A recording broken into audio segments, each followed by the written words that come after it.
Olá, olá, boa tarde. O programa Gente que Fala está começando ao vivo pela UOL TV, a TV da internet e também pelas redes sociais. Nossas imagens no Instagram, no Facebook, no nosso canal no YouTube, para você acompanhar a nossa jornada de hoje. Até 1 da tarde. Curta, comente, compartilhe a nossa transmissão. Participe também pelo WhatsApp. O número é o 973350038, para você mandar perguntas aqui para os nossos entrevistados. Mais uma vez, 973350038. Eu sou Mauro Friesman, 12h01. Hoje, quinta-feira, o programa Gente que Fala é o Gente do MPD que Fala, parceria nossa com o movimento do Ministério Público Democrático e o apoio da Câmara Brasileira de Diagnóstico Laboratorial e do escritório Nasser Rajab Advogados Associados. Vamos apresentar aqui os nossos convidados de hoje, que vão analisar, vão debater os temas por aqui propostos, e também aqui na nossa bancada, o João Moraes, empresário, despachante aduaneiro especializado em importação e exportação de produtos para a saúde. Ele é coordenador do grupo de logística da CBDL, Câmara Brasileira de Diagnóstico Laboratorial. João Moraes, bem-vindo. Boa tarde. Boa tarde, Mauro. Boa tarde a todos. É um prazer e uma honra estar aqui com vocês, debatendo ideias. 12h03, pessoal, vamos ao nosso primeiro assunto desta tarde, que é o seguinte: o deputado estadual Douglas Garcia, deputado aqui em São Paulo, ele é do Republicanos, candidato a deputado federal nas próximas eleições, foi expulso do debate realizado pelo UOL, Folha de São Paulo e TV Cultura, agora na terça-feira, após tentar intimidar a jornalista Vera Magalhães, que participava daquele evento. Com o celular em punho, gravando, o parlamentar foi para cima da apresentadora ao encerramento daquele debate, afirmando que ela é uma vergonha para o jornalismo e questionando o valor do seu contrato de trabalho. Na sequência, o apresentador Leão Serva, que mediava o debate, intercedeu, retirou o celular da mão do deputado e começou a gritar "jornalistas", enquanto era retirado pelos seguranças. João Moraes, seu entendimento sobre esse tema, por gentileza? Eu concordo com todos, né, Mauro? O que a gente está vivenciando aí, realmente, é um aumento de violência contra as mulheres, contra os jornalistas, né? Então, não tem como você ter democracia num país se você não, se você quiser calar os jornalistas, calar a imprensa, né? Então, é muito importante que os próprios jornalistas não entrem no jogo deles, né? Então, o que mais me chamou a atenção nesse episódio é que a própria Vera Magalhães, uma profissional, ela acabou entrando no jogo deles, né? Então, é o que eles querem, na verdade, eles querem lacrar. Então, eu acho assim, que ele é um deputado, ele deveria estar trabalhando em prol da população, e não só daqueles que votaram nele, de todos. Então, o Estado de São Paulo, o Brasil, tem muita coisa a ser feita, mas o objetivo desses que estão aí é realmente criar confusão, né? Porque daí os eleitores deles, os seguidores deles vão amar, que legal, ele peitou, ele fez isso e aquilo. Então, isso é péssimo para a nossa democracia, péssimo. Agora, infelizmente, né, eu entendo que ele tem que ser punido, até para servir de exemplo e evitar novos confrontos dessa forma, né? Mas o que eu gostaria, na verdade, é que mudasse esse tipo de comportamento, né? Pouco importa, na verdade, se ele é de direita, se é de esquerda, se é de centro, qual é o pensamento. Na verdade, nós só vamos crescer realmente quando todos esses políticos tiverem numa só mesa debatendo ideias, né? E aí eu acredito que com isso a gente vai voltar ao crescimento, né? Ao investimento em educação,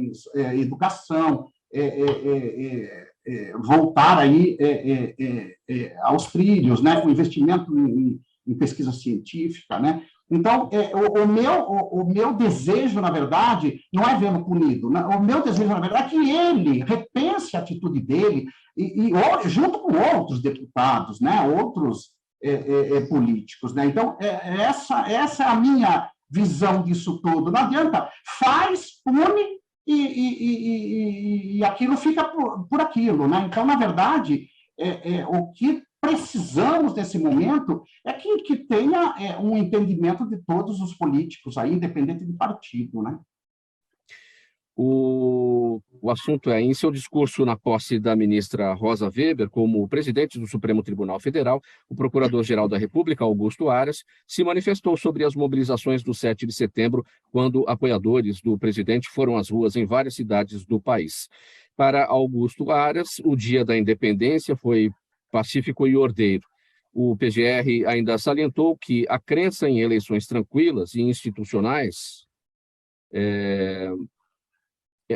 vou repetir aqui, desculpe. O PGR ainda salientou a crença em eleições tranquilas e institucionais ao dizer que, abre aspas, é gratificante saber que todos nós estamos trabalhando para que tenhamos um certame eleitoral em clima de paz e harmonia, sem violência, fecha aspas aqui para a citação do PGR Augusto Aras. João Moraes, sua avaliação sobre este tema. Eu concordo com todos, né? Claro, infelizmente, ficou parecendo um palanque político mesmo, né? Um palanque de campanha.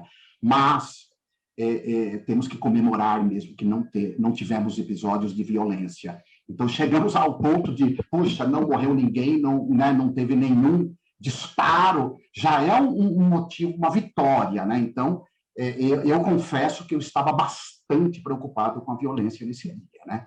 Então, eu acho que o meu desejo, na verdade, o que eu espero nos próximos anos é que voltemos à época em que eu ia com os meus filhos, assistir os desfiles, né? E aí pouco importava a preferência política de cada um, né? Ia com as crianças. Eu realmente, meus filhos já são grandes, né?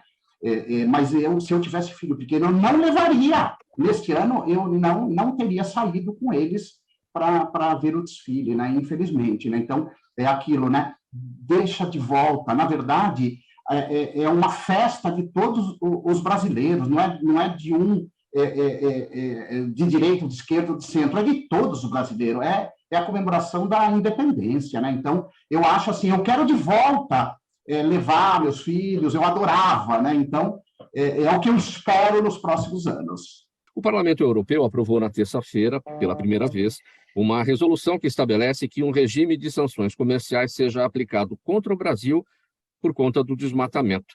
A proposta prevê que empresas europeias garantam que o abastecimento de carne, soja, cacau e outros produtos não ocorra de uma forma que desmate florestas.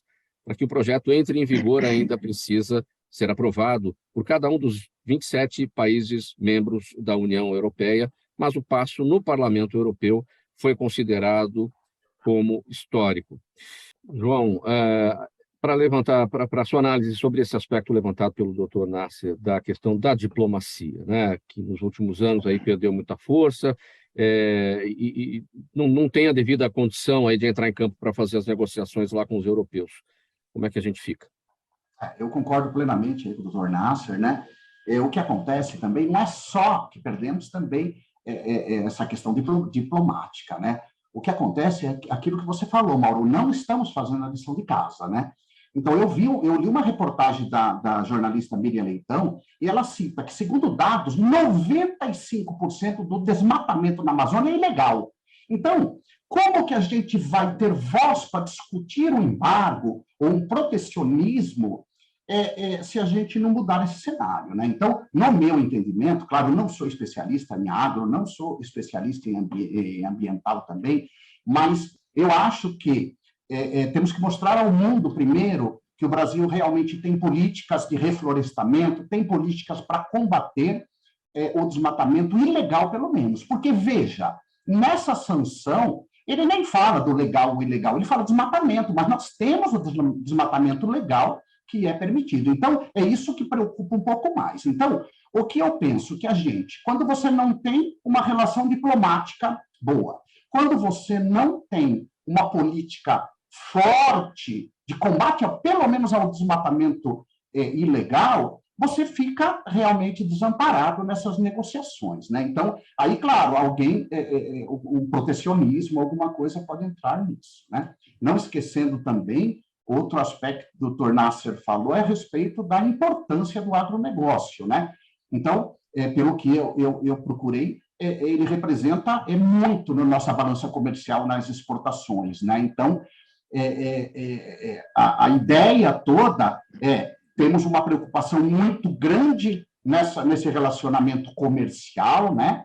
Mas a gente tem que pensar também nessa questão ambiental, gente. A gente tem que parar com o desmatamento ilegal, já fazer aí alguma legislação, não sei se existe ou não, eu realmente sou leigo nisso, por um reflorestamento, alguma coisa assim, né? Porque já foi desmatado ilegalmente, para a gente retomar essas negociações, né, lá fora. João Moraes, a pergunta da Luciana Trindade, ela está no YouTube, com brevidade, que eu tenho ainda perguntas aqui para o procurador Júlio e também para a Kátia. A importação e a exportação de produtos para a saúde no Brasil são processos muito burocráticos? Sim, eu sou especialista nesse tipo de produto, né? Na época aí do Covid, da pandemia, aí, nós tivemos aí uma interação entre a Anvisa, a Receita Federal, foi tudo muito rápido.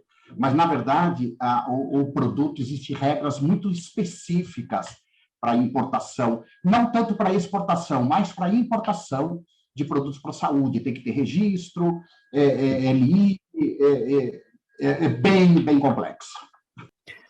Pessoal, vamos colocar um ponto final nessa edição do programa Gente que Fala de hoje, edição de quinta-feira, o Gente do MPD que Fala, parceria nossa com o movimento do Ministério Público Democrático, o apoio da Câmara Brasileira de Diagnóstico Laboratorial e do escritório Nasser Rajab Advogados Associados. O agradecimento de toda a nossa equipe. Muito obrigado pela audiência. A gente volta a se falar amanhã ao vivo, a partir do meio-dia, aqui pela AltV. Um abraço a todos. Tchau, tchau.